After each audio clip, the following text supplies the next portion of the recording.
Hello, hello, and welcome back to my Tomb Raider Let's Play, playing Tomb Raider Remastered. And today I'm on to City of Khamoon. That opening shot of her riding towards the city of Khamoon is absolutely fantastic, as with all these kind of opening bits in this game. Tomb Raider 4 to 6 Remastered came out recently, and there's been a slightly contentious issue about the fact that Last Revelation is very blatantly unfinished. Some people are getting very, very worked up when they see anyone complaining about it being unfinished, or in some cases not wanting to play it until the patch comes out with hopefully the finished graphics. But one of the most obvious things is like all the other games have those intro screens which are really vivid. And they just look fantastic. I mean, Chronicles actually has probably the best of the lot, but I think Chronicles has got the best remaster of the first 5 games, remarkably. And you know, it deserves it. It's the least remarkable of the games in itself, so fair enough. It got a really good glow up, but yeah, the remaster of Last Revelation really misses those kind of intro screens. So here we are in the city of Khamoon. Don't think Khamoon is a real Egyptian thing. It sounds like a real Egyptian name, but I don't think it's a reference to anything. This is one of my really vivid memories of first playing the game. When I first played it,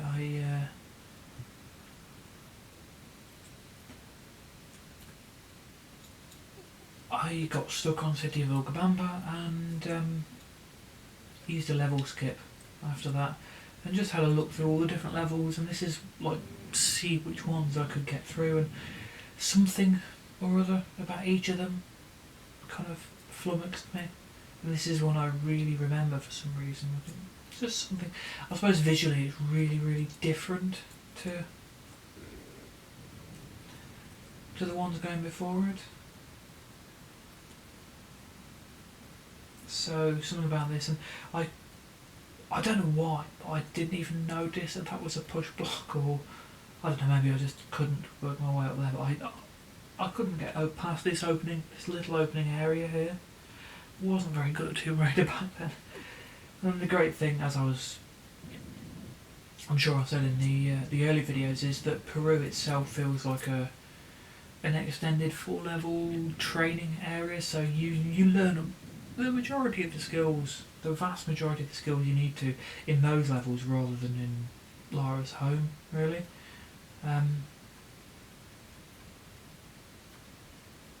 And yeah, without doing that, I suppose I was in a position, you know, that wasn't a great position to be in, because I just hadn't learned how to play a lot of it. So, didn't really know what I was doing. And there were some really ridiculously obvious, like this one. Like, I can't imagine how I could have come to this bit and not realised how to at least get out of this. I mean, if I got into the main area of the level, fair enough, but this opening section is really easy. Anyway, I got there in the end. So yes, we're in Egypt, which kind of feels, in some ways it's kind of Lara's sort of spiritual home. I suppose just due to the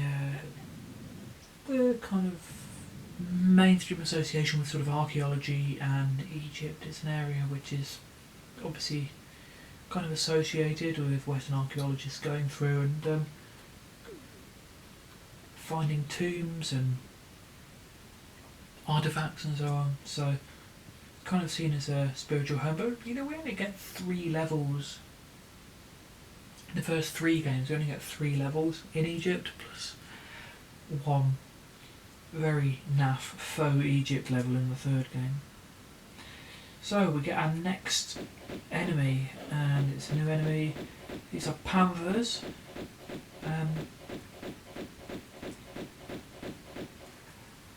Do you find panthers in Egypt? Which is an interesting question, which I'd never considered before. It's sort of, aesthetically, it makes sense.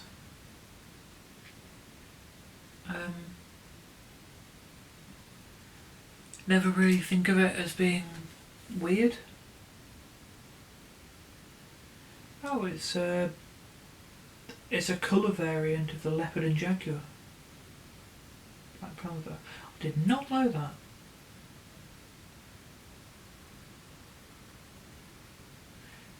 So they are just black leopards in Africa and Asia. Well, there we go. Must be fairly common for them to be around in popular culture in the way they are. I still don't know if you find them actually in Egypt, but well, yes, they're certainly a big part of Egyptian legend. So yes, they're part of Egyptian culture, so that makes sense. Anyway, yes, so it's a melanistic leopard rather than an individual species. But yeah, they're the first new enemy of Egypt, and they're considerably harder to kill than the lions. They're also faster, which makes sense. There's a general kind of a gradual increase in the difficulty of the enemies you fight in the game, which makes sense.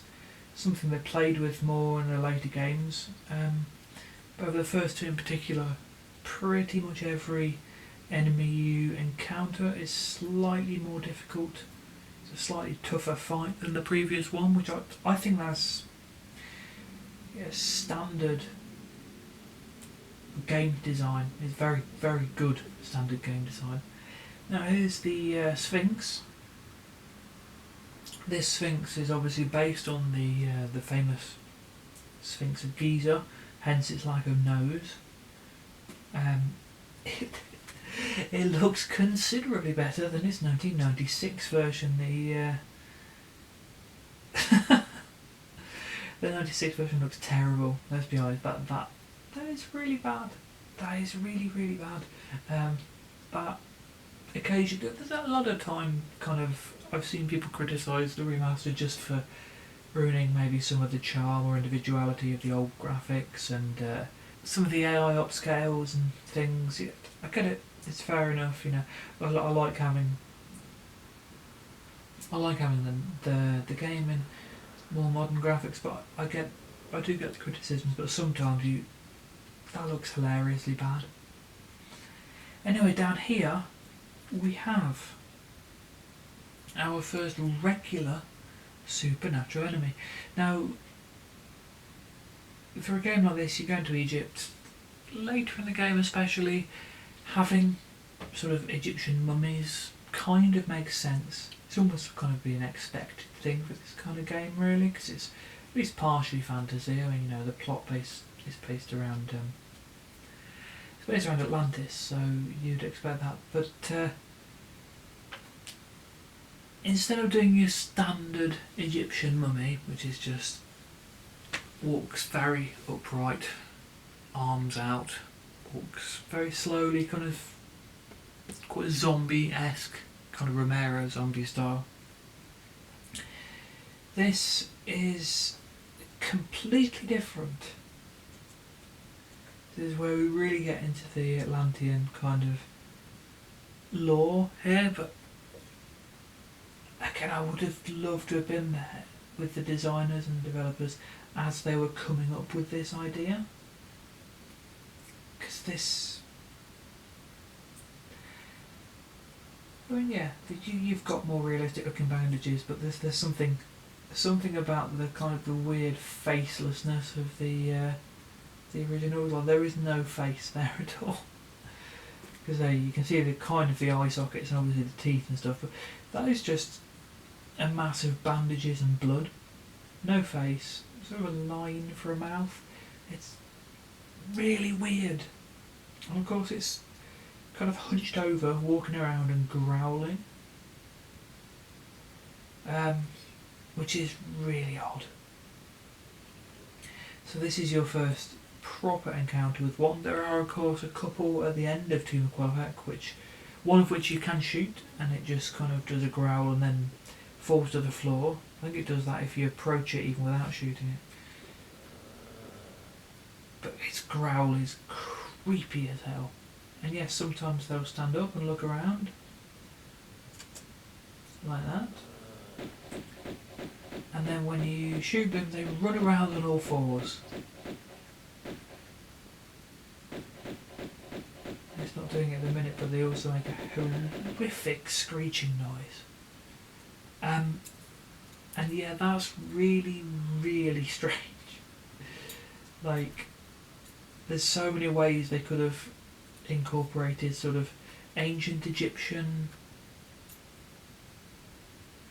sort of myths and legends and lore into it. But instead they just decided to go with really weird, totally unique, bizarre Egyptian mummies. And as we learn a little bit later into the game, these are they're mummified mummified Atlantean mutants, which is something, you know. That's a really original way of doing it. Anyway, so here we are in the city of Khamoon, or just outside the city of Khamoon, and once again we have a skybox. Yeah, I mean the ceiling of this is considerably better than that very heavy, obviously tiled ceiling like that. That looks almost like something which might exist in the real world. Almost. And of course you've got this bit here which has 4 kind of receptacles for something or other. This is the first time that they really mess around with level structure, but we'll get to that. But yes, there's some receptacles there and a small obelisk or something similar. And some Uzi clips, because obviously people have been carrying submachine guns into here over the years. So yeah, a lot of the some real kind of, in terms of indoor style upgrades with the remaster, I think especially the first 2 Egyptian levels actually have some of the best in the first game, well, in any of the games, because they've really gone to town with the carvings and the painting and stuff. Like here, you would just have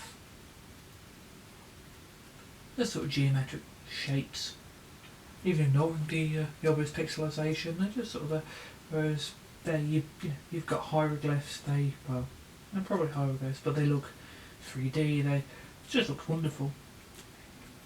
And you know, it's not an AI upscale or just anything like that. That's a really good, just new design.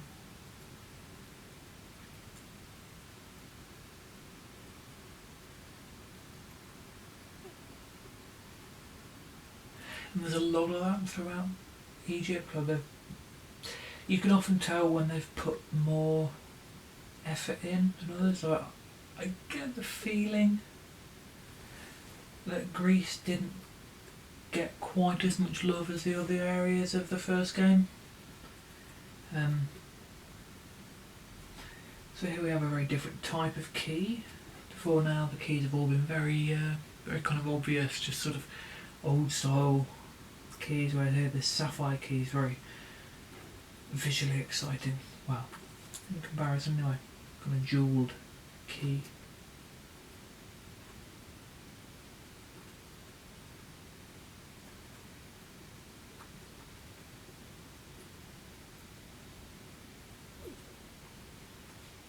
So we pop that in behind here.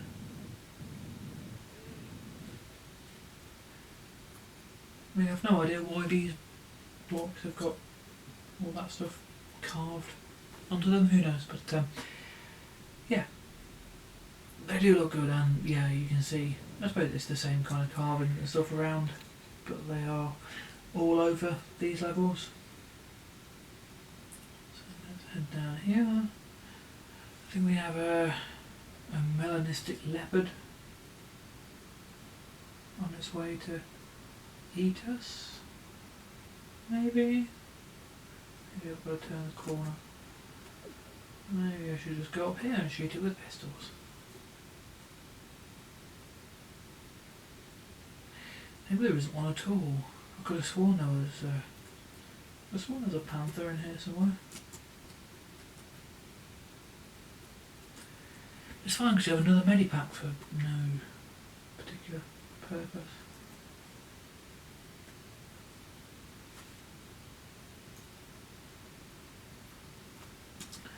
There's the leopard.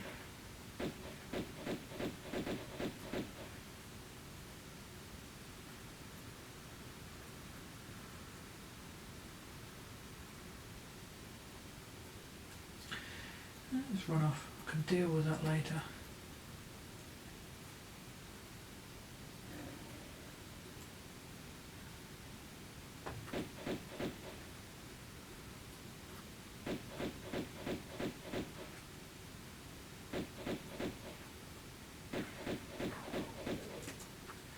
Most of its sounds are the same as a lion. I don't know if the roar is the same, but that kind of sound it does when it dies, definitely the same as a lion's. Again, you know, it's fair enough. It's part of the limitations of the game as they were at the time. Now we have a crocodile, so that's one thing that does kind of cross over from Rome to Egypt. They both have crocodiles. Not Rome, Greece to Egypt. Does Greece have crocodiles? I have a feeling all of the creatures in Greece might be completely and utterly inaccurate to the country. I don't know.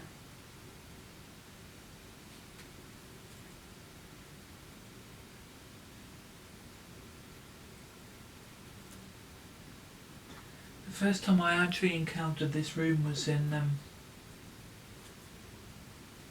Tomb Raider Unfinished Business, which oh, let's get the oh no, or I could get killed by a boulder. Let's see how oh, I haven't saved.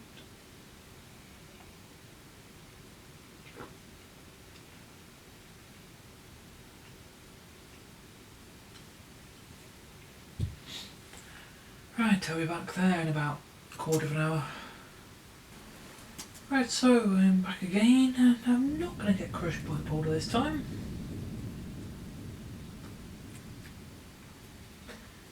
Honestly, one thing I wish the remastering team had done was put in the door of this wall here, which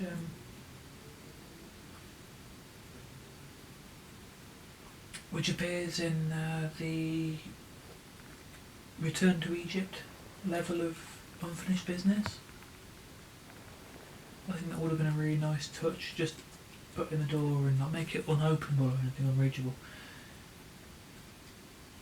Because obviously, you know, first secret, really obvious one.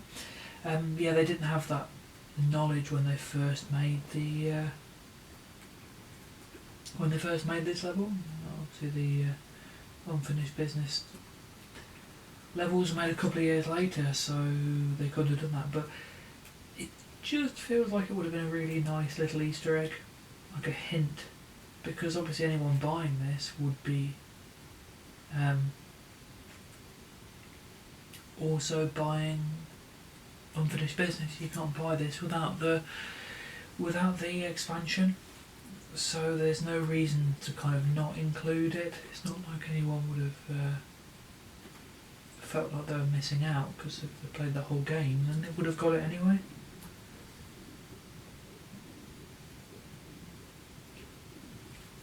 Feels like a missed opportunity for a remaster team who did put in little Easter eggs and little kind of fan-friendly touches and stuff. obviously, you know, they did have actual Tomb Raider fans working on the remaster, so.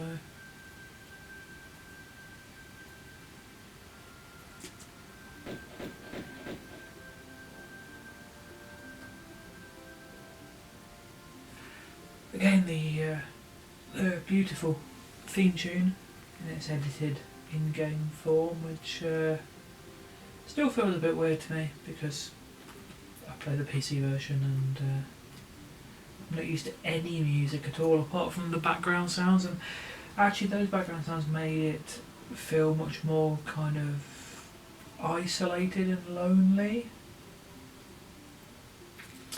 I mean, I'm used to the music from the second game.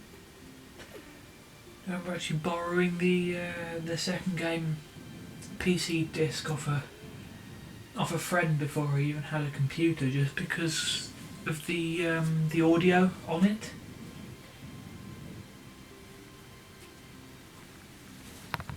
All the audio from the game, like, well, the backing sounds and the various kind of audio stings and all the sounds from the cutscenes and stuff were on the disc, which you could play in a CD player. They were done as .cda files. You know, the sounds were read directly from the CD drive rather than from in-game things. So I used to love listening to the CD. Well, I think I taped a lot of it because this was the 90s, and that's what you did if someone lent you something. That weird sound was these big golden things coming out of a wall, because that's what happens in Egypt. Yeah, I taped my favourite bits of the CD onto a tape, and that was obviously the Skidoo theme and most of the more musical ones, including kind of the kind of monk chant type thing from the original game theme, which I can't remember what that appeared. That appears in the odd level here and there, just at the that kind of bit.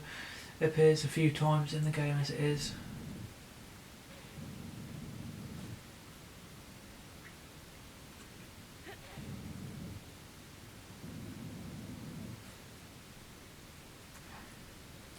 And obviously the main Tomb Raider theme does actually appear in the Skidoo thing as well. I really love how kind of interconnected all the music is in the first three, particularly the Nathan McCree scores.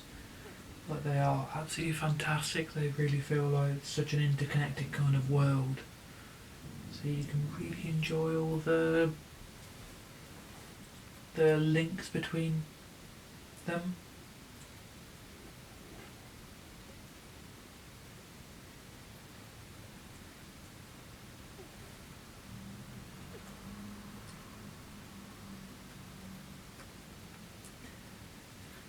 But the background sound in this, the background ambient, which is the kind of wind.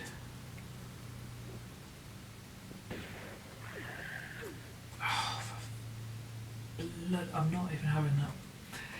That thing, that mummy there, its entire raison d'etre is to knock you off that ledge. It exists. It's the only reason it was included in this game, was to knock you off that ledge. I'm not having it. I'm going in here.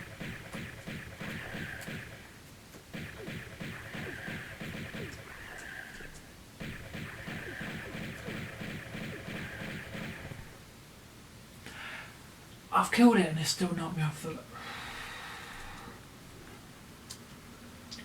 worse than the gorilla and the spike room in Palace Midas.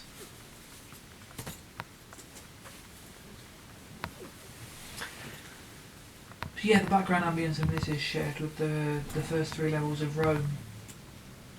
It's the only thing these have in common, along with the crocodiles.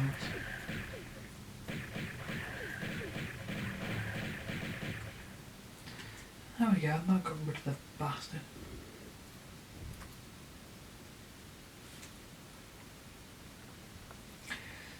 So here we are on the this kind of bridge over here, which I think, I'm not sure if you know. Yes. Went under that earlier when going over to the sort of cat temple type room. This over here is a really lovely preview to the very end of the level. I think that there, which Laura was looking at now, that might be the very end. I love these little bits where you can kind of see stuff to come a long way ahead. I don't think. No, camera mode, wait, no, you look through there. Yeah, that was always there. Kind of look through at the end of the level. When I get into the second game in particular, I will really gush about that kind of thing because I really love that. It's just a really cool bit of level design.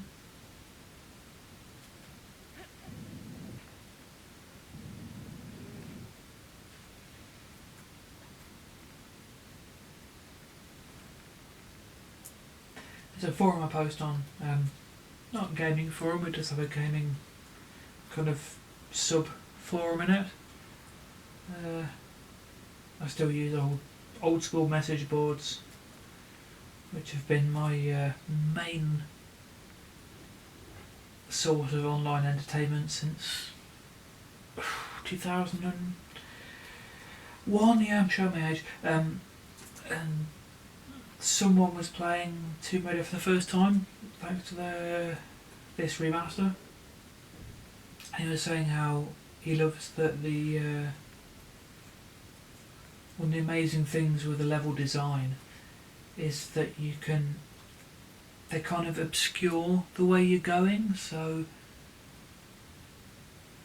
even though it's not like ludicrously difficult to get there, the exit might be right there in your face at the beginning of it. It's always obscured and done in a way where you really have to work at it to get there, but it also opens it up as you go along, so it kind of guides you there, so it's not really too obvious and it feels like every step is earned.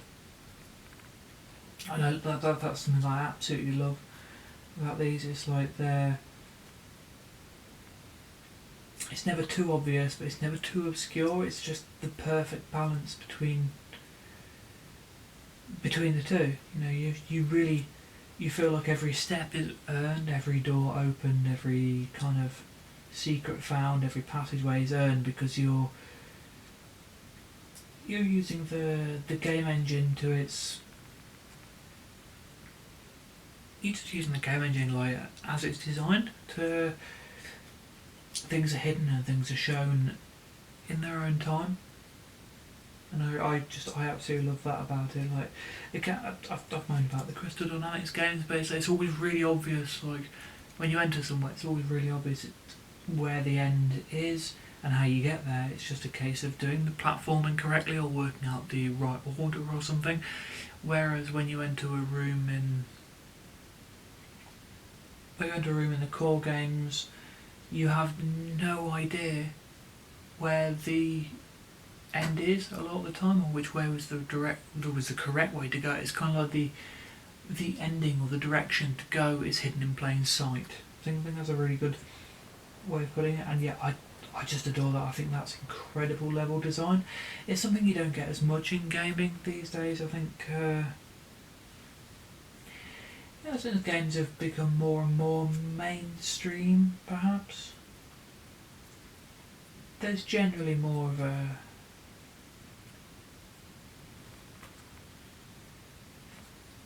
incentive to make things a little bit easier. I think things are aimed at more at the casual gamer. You know, and it's not. That is not a. That's not a snark at casual gamers. You know, There are times I play games and I really enjoy a game being very simple and relaxing, and certain games I particularly more kind of RPG type games, I enjoy when they're maybe a little bit more, they give you hints and give you, I don't know, tips and help you kind of maybe guide you along the way a little bit. But with older games, I think there's something about there's something about them which I really enjoy. Like I say, that kind of thing of like the exit being hiding in plain sight, and you have to work out which one of these switches, which one of these doors, and so on to do in which order. But yeah, that's not a kind of thing that you get as much in modern gaming.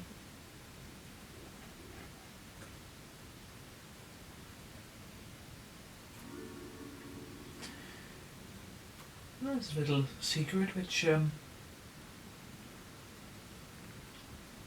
don't know. It's really not that difficult to get, but I don't think that's one I got until actually very recently.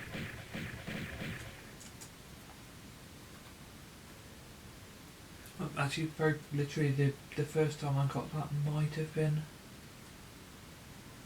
when I played the remaster for the first time. It's funny the bits you miss, because yeah, the first time I played this remaster was when I did I did the whole thing with recording the videos and doing commentary on it and stuff, and then,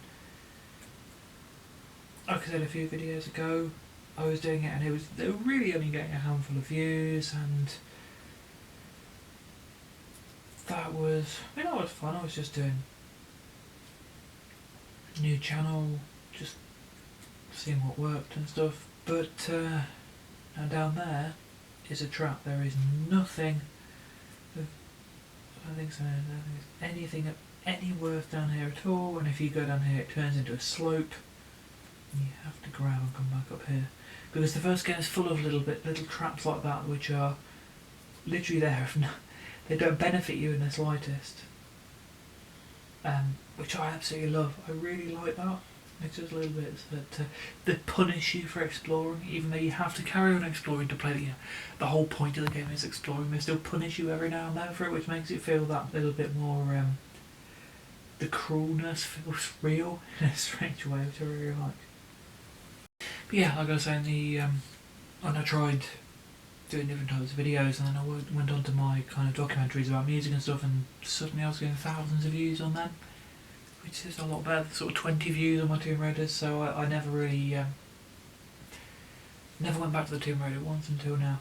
But yeah, first time I ever completed the only time I ever completed the first game with all secrets in the same playthrough was actually that time. And as I've not bothered with all the secrets, and when I was doing a quick catch up of the first time I was here, it will still be the only time. And this room is a nightmare, because well, I suppose if you're shooting them like I am, it's not so bad, but there's panthers down here and they're not easy to kill.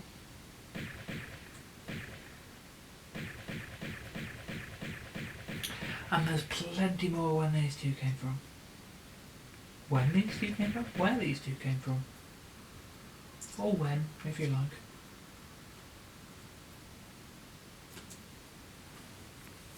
There's a lot of magnum ammo in this level.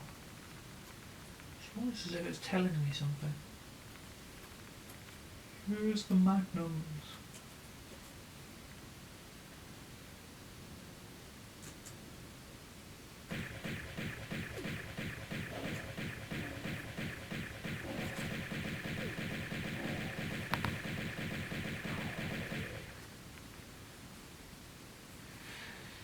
So yeah, there's two of them. Oh, that's good, because before the patch, when I first played this corridor was pitch black just out of realistic lighting, and you've got all these fabulous kind of hieroglyphics along here. Yeah, they look quite cool in the old pixelated graphics, but these are wonderful. You've got like quails and crowns and all sorts of things there. They look brilliant, and they were completely pitch black before the patch, and that was one of the most egregious examples of them choosing lighting over actual entertainment level.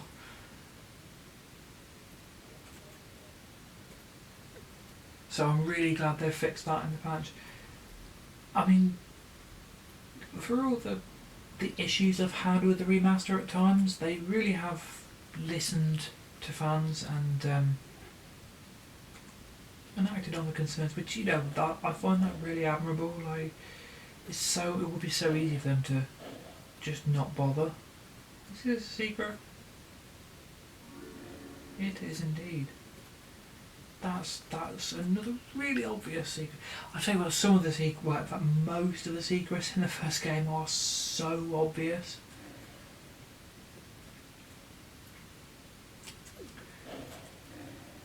And I'm dead.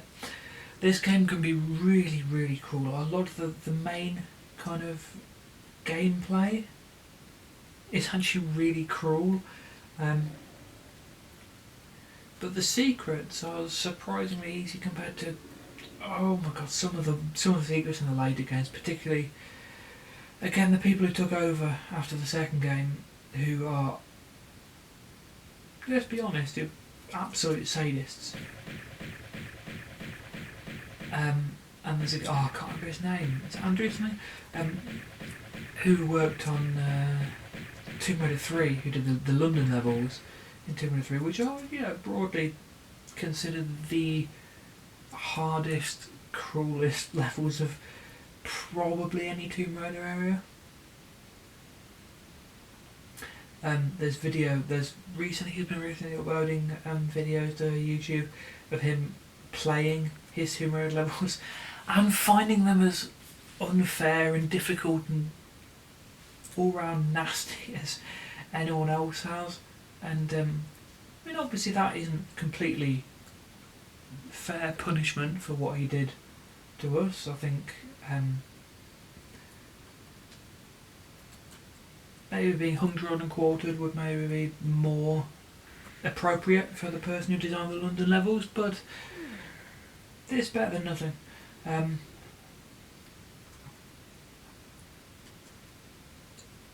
He also designed the island levels and Chronicles, though, which are... Oh, bloody mummy comes jumping around the corner in a second. This horrible scream. But yeah, anyway, yeah, some of the secrets in the later games are really nasty. Whereas here, they're just bonuses for additional exploration. You know, they're not kind of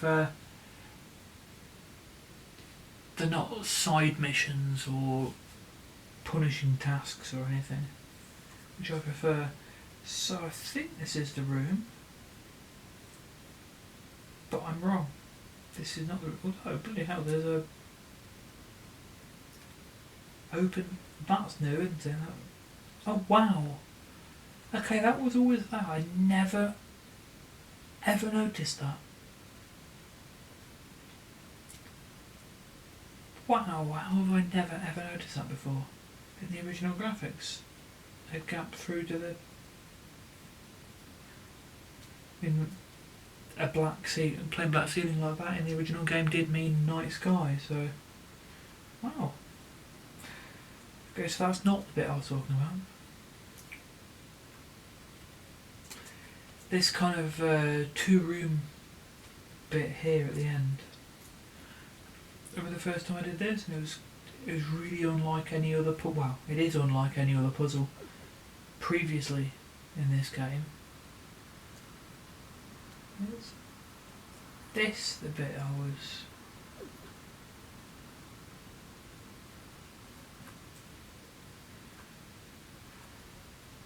What on earth is that bit that you see earlier on I was specifically pointing it out actually.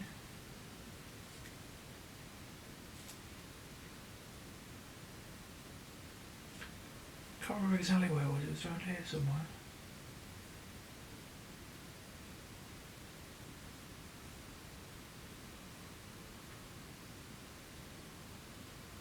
Now that's interesting because that earlier wasn't full of sand. Or was it? No, it wasn't. That's really interesting.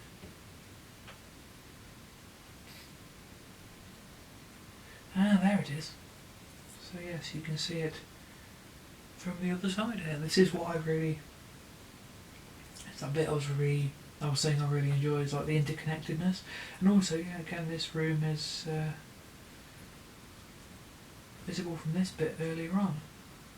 And... oh yeah, I think that's a secret, so I really need to go back and get that before I end this level.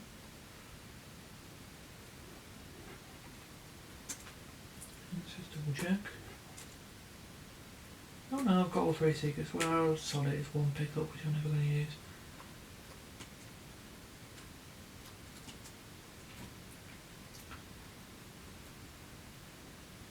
The best examples of those kind of, you see the area of the level before you actually get to it later, are absolutely in the second game, particularly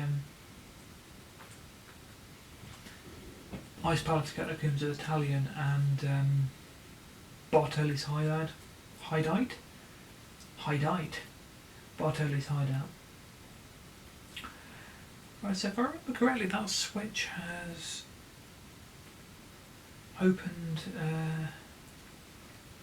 oh, hold on. I've missed a chance to moan about a skybox. Okay, yeah. Okay, aesthetically, that's such an improvement. That looks fantastic. Again, someone would have found that. It doesn't matter where you are in Egypt, somebody even by the mid-90s would have found a big gap in the ground like that, but that does look gorgeous.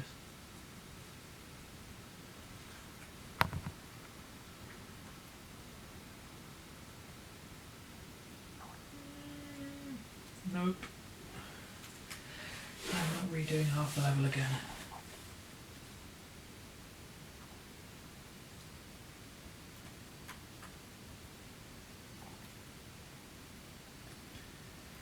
Yeah, I think the second game is absolutely fantastic for it though.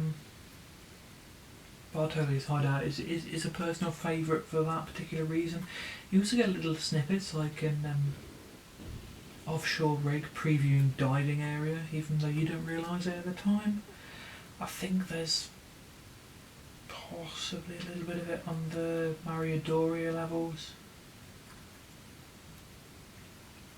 I just think it's really cool. Like it's almost like little Easter eggs for people who are playing the game.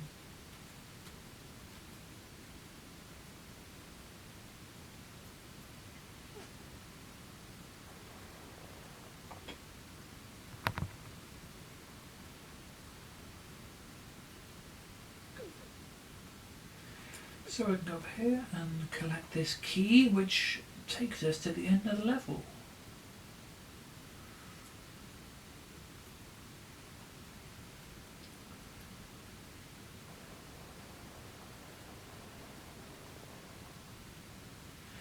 Which, with the sand falling down to the room below, and this is the first time that kind of... is it? I think it's the first time that kind of puzzle is done. This is where we came through, where the mummy attacked me in the corridor. But with the sand falling through here, it allows access to this, which takes us through to the next level. I just love this kind of... I love the kind of puzzles which really... okay, that's not what I thought it was. I love the puzzles that deal with kind of restructuring a room. There's a bit of 40 Fathoms in the second game which does that.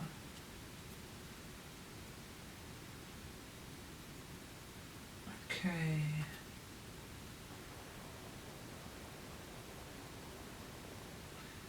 Oh no, it's not that one there, it's this one here.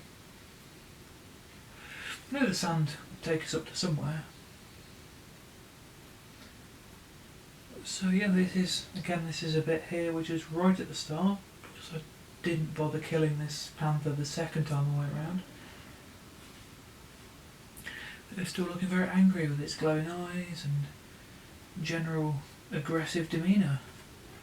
I can use this next sapphire key to open these doors, and this is more so than any other.